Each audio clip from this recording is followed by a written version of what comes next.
ಶೇಷಮೂರ್ತಿ ಅಂತೆ ಜೈಲೋಧೀಕ್ಷಕ, ಮಲ್ಲಿಕಾರ್ಜುನ ಸ್ವಾಮಿ ಸಹಾಯಕ ಜೈಲೋಧೀಕ್ಷಕರು, ಶರಣ ಬಸವ ಅಮೀನ್ಗಢ್ ಜೈಲರ್, ಪ್ರಭು ಎಸ್ ಖಂಡೇಲ್ವಾಲ್ ಅಂತೆ ಅವರ ಜೈಲರ್, ಎಲ್ ಎಸ್ ತಿಪ್ಪೇಸ್ವಾಮಿ ಅಂತೆ ಅವರ ಅಸಿಸ್ಟೆಂಟ್ ಜೈಲರ್, ಶ್ರೀಕಾಂತ್ ತಲವಾರ್ ಅಸಿಸ್ಟೆಂಟ್ ಜೈಲರ್, ವೆಂಕಪ್ಪ ಕೊರ್ತಿ ಜೈಲು ವಾರ್ಡರ್, ಸಂಪತ್ ಕುಮಾರ್ ಕಡಪಟ್ಟಿ ಜೈಲು ವಾರ್ಡರ್, ಬಸಪ್ಪ ತೇಲಿ ವಾರ್ಡರ್. ಇವರಿಷ್ಟು ಜನ ಈಗ ಸಸ್ಪೆಂಡ್ ಆಗಿದ್ದಾರೆ. ಉಪ್ಪಿನಕಾಯಿ ಹಾಕ್ಕೊಂಡು ನೆಕ್ಕೊಳ್ಳಿ ನಿಮ್ಮ ಮಖಕ್ಕದನ್ನು ಸಸ್ಪೆನ್ಷನನ್ನು. ಜೈಲಿಗೆ ಸಿಗರೇಟು ಮೊಬೈಲು ಕೊಂಡೊಯ್ಯುವುದು ಅಪರಾಧ, ಒಂದು FIR. ಜ್ಞಾನೋದಯ ಆಯಿತು ಇವರಿಗೆ.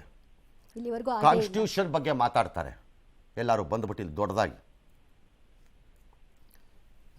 ಜೈಲಲ್ಲಿ ಸಿಗರೇಟ್ ಮೊಬೈಲ್ ಇನ್ನೊಂದು ಅಪರಾಧ, 2 FIR ಮಾಡಿದ್ದಾರೆ. ಏನಾಗತ್ತೀಗ? ಏನೂ ಆಗಲ್ಲ, ಏನೂ ಆಗಲ್ಲ. I give it to you in writing ಬೇಕಿದ್ರೆ. ಏನೂ ಆಗಲ್ಲ. This is a question of in 3 ತಿಂಗಳು ಅನ್ನುತ್ತೆ ಅಷ್ಟೇ. ನೋಡ್ತಾ ಇರಿ ಆಮೇಲೆ. ಬಿಕಾಸ್ ನಿಮ್ಮ ಜೈಲು ವ್ಯವಸ್ಥೆಯಲ್ಲಿ ಆ ಪೋಸ್ಟಿಂಗ್ಗಳನ್ನು ವ್ಯಾಪಾರಕ್ಕಿಟ್ಟು ಮಾರಾಟ ಮಾಡಿ ಹೇಸಿಗೆಯನ್ನು ತಿಂದಿರೋ ನಾಲಿಗೆಗಳಿಗೆ ಇದನ್ನು ಕೇಳಬೇಕು ಪ್ರಶ್ನೆ. ಏನಾಗತ್ತೆ ಹೇಳ್ರಿ ಅಂತ. ಮಾರಿದಿರಿ ಪೋಸ್ಟಿಂಗ್ಗಳನ್ನು. ಕಟ್ಟುನಿಟ್ಟಾದ ಆಫೀಸರ್ ಒಬ್ಬ ಬಂದರೆ ಅವನ ಮೇಲೆ ಕುತಂತ್ರದ ಒಂದು ದೊಡ್ಡ ಸಿಂಡಿಕೇಟ್ ಫಾರಮ್ ಆಗಿ 1000 ಲೆಟರ್ ಹೋಗುತ್ತೆ, 36,000 ಕಂಪ್ಲೇಂಟ್ ಬರುತ್ತೆ, ಅವನನ್ನು ಆಚೆ ತೆಗಿತಾರಲ್ಲಿಂದ. It has gone deep rut. ಇದು ಹೇಳ್ತೀನಿ, ಇದು ರಿಪೇರಿ ಮಾಡ್ಲಿಕ್ಕೆ ನಿಮ್ಮ ಕೈಲಿ ಆಗಲ್ಲ. ಇನ್ನು ದೇಶ ಕಟ್ತಾರಂತೆ ಅಯೋಗ್ಯತೆಗೆ ತಂದು. ನಿಮಗೆ ಒಂದು ನೆಟ್ಗೊಂದು ಜೈಲ್ ನೋಡ್ಕೊಳ್ಳೋಕ್ಕೆ ಯೋಗ್ಯರಲ್ಲದೆ ಇದ್ದವ್ರು ದೇಶ ಕಟ್ತೀರಾ ನೀವು? ಗ್ಯಾರಂಟಿ ಅಭಿವೃದ್ಧಿಯ ಸಂಕೇತ ಅಂತೆ. ಸಮಾಜವನ್ನು ಸುಸ್ಥಿರವಾಗಿ ಶಾಂತಿಯುತವಾಗಿ ಇಡಬೇಕಾಗಿದ್ದು ಮತ್ತು ಆ ರೀತಿ ಮಾಡಿದವರಿಗೆ ಪಾಠವನ್ನು ಕಲಿಸಬೇಕಾಗಿದ್ದು ಗ್ಯಾರಂಟಿ ಆಗಬೇಕು ಅಂತ ಈ ಘನತೆವೆತ್ತ ಕಾಂಗ್ರೆಸ್ನಲ್ಲಿ ಯಾವನಿಗೂ ಅನ್ನಿಸ್ತಾ ಇಲ್ಲ. ಗ್ಯಾರಂಟಿ ಅಭಿವೃದ್ಧಿ ಅಂತೆ. ಇದೇನಿದು ಕಸ?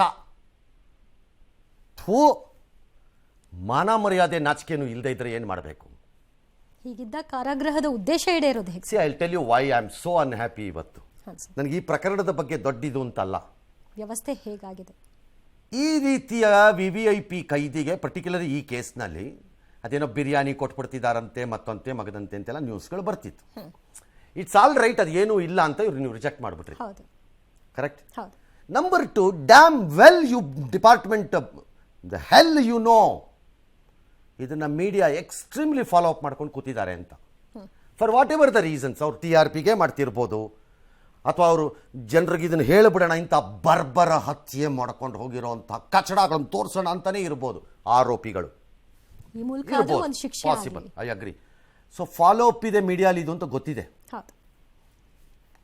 ಈ ರೀತಿಯ ಪ್ರಕರಣಗಳು ಇದೇ ಜೈಲ್ನಲ್ಲಿ ಶಶಿಕಲಾ ಆದಿಯಾಗಿ ನಾ ಹೇಳ್ತಿರೋದು, ತಮಿಳುನಾಡಿನ ಜೈಲಲಿತ ಆಪ್ತೆ, ಒಂದು 50 ನಡೆದಿರ್ಬೋದು, 75 ಆಂತರಿಕ ತನಿಖೆ ನಡೆದಿರ್ಬೋದು. ಏನು ಕತ್ತೆ ಕಾಯ್ತಾ ಇದ್ದೀರಾ ಅಥವಾ ಏನು ತಿಂತಾ ಇದ್ದೀರಿ? ಆ ವರದಿಗಳನ್ನೆಲ್ಲ ರಿಪೋರ್ಟ್ ಮಾಡಿ ಏನು ತಂದ್ರಿ ಚೇಂಜ್ ಹೇಳಿ. ಆ ಶಶಿಕಲಾ ಕೇಸಲ್ಲಿ ಕೆಲವು ಆಫೀಸರ್ಸು ಪಡಬಾರ್ದು ಕಷ್ಟ ಎಲ್ಲ ಪಟ್ಟಾಯಿತು. ಅದನ್ನು ನೋಡಿ ಆಫೀಸರ್ಸು ಪಾಠ ಕಲೀಲಿಲ್ಲ. ವ್ಯವಸ್ಥೆ ಆಂತರಿಕ ತನಿಖೆ, ಆ ತನಿಖೆಯಿಂದ ಏನು ಕಲ್ತಿದ್ದೀವಿ ಪಾಠ ಅನ್ನೋದು ಇಲ್ಲ. ಬ್ಲ್ಯಾಕ್ ಶೀಪ್ಸ್ ಇದ್ರೆ ಆಗತ್ತೆ ಅಂತ. ಬ್ಲ್ಯಾಕ್ ಶೀಪ್ಗಳು, ಕಚಡಗಳು, ಕಂತ್ರಿಗಳು, ದರೋಡೆಕೋರರು ಈ ದೇಶದ ಸಮುದಾಯದ 0.01% ಇಲ್ಲ. ಅವರನ್ನು ನಿಗ್ರಹಿಸಲಿಕ್ಕೆ ನಿಮ್ಮನ್ನು ಇಟ್ಕೊಂಡಿರೋದು ಸಂಬಳ ಕೊಟ್ಟು, ಅಥವಾ ನಿಮಗೆ ಮತ ಕೊಟ್ಟು ಒಂದು ಅಧಿಕಾರವನ್ನು ದತ್ತ ಮಾಡಿ ಹೋಮ್ ಮಿನಿಸ್ಟರ್ ಮಾಡಿರೋದು. ಬ್ಲ್ಯಾಕ್ ಶೀಪ್ ಇದ್ದಾರೆ ಅಂತ ಸ್ಟೋರಿ ಹೇಳಕ್ಕಲ್ಲ ನಿಮ್ಮಲ್ಲಿ ಇಟ್ಕೊಂಡಿರೋದು ನಾವು. ಇದ್ದಾರೆ, ಅವ್ರು ನಿಗ್ರಹಿಸಲಿಕ್ಕೆ ಇರೋದು ನೀವು. 100 ಜನ ಇದ್ರೆ 96 ಜನ ಅದರಲ್ಲಿ ಲಾ ಬೈಡಿಂಗ್ ಇರ್ತಾರೆ. ಆ 4 ಜನ ಹೆಕ್ಕಿ ತೆಗೆದು ಹೆಡಮುರಿ ಕಟ್ರಯ ಅಂತಾನೆ ನಿಮ್ಮನ್ನಿಟ್ಟಿರೋದು. ಕಾಕಿ ಬಟ್ಟೆ, ಟೋಪಿ, ಸ್ಟಾರು, ಸಿಂಹ ಎಲ್ಲ ನಿಮಗೆ ಕೊಟ್ಟಿರೋದು ಅದಕ್ಕೆ. ಉಪ್ಪಿನಕಾಯಿ ಹಾಕ್ಕೊಂಡು ಕೂತ್ಕೊಂಡು ಮನೆಯಲ್ಲಿ ನೆಕ್ಕಕ್ಕಲ್ಲ, ಕಾರ್ನ ಯೂಸ್ ಮಾಡ್ಕೊಂಡು ಮಜಾ ನೋಡ್ಕೊಂಡು. ಆದರೂ ಕಲ್ತಿಲ್ಲ ಅಂತಾರೆ ಪಾಠನ. ಏನು ಪಾಠ ಕಲ್ತ್ರಿ? ಇಷ್ಟು ಘಟನೆಗಳು ನಡೆದಿದೆ ಆ ಜೈಲಲ್ಲಿ, ಏನು ಪಾಠ ಕಲ್ತ್ರಿ? ಹಾಗಾದ್ರೆ ಇನ್ನು ಅಪ್ಗ್ರೇಡ್ ಆಗ್ತಾ ಹೋಗ್ತಾ ಇದೆ ಸರ್ ವ್ಯವಸ್ಥೆಗಳನ್ನ. ಲೆಕ್ಕ ಹಾಕೊಳ್ಳಿ. ಈಗ ಇಟ್ ಶೋಸ್ ಏನು, ನಿಮ್ಮ ಸಿಸ್ಟಮ್ ಹ್ಯಾಸ್ ಕಂಪ್ಲೀಟ್ಲಿ ಫೇಲ್ಡ್ ಅಷ್ಟೇ. ಅದೇನು ಸ್ಪೇಸ್ ಟೆಕ್ನಾಲಜಿನ, ಅಂತರಿಕ್ಷ ತಂತ್ರಜ್ಞಾನನ ಸುನೀತಾ ವಿಲಿಯಮ್ಸನ್ ಕರ್ಕೊಂಬರೋದು ಹೆಂಗೆ ಅನ್ನೋ ಥರ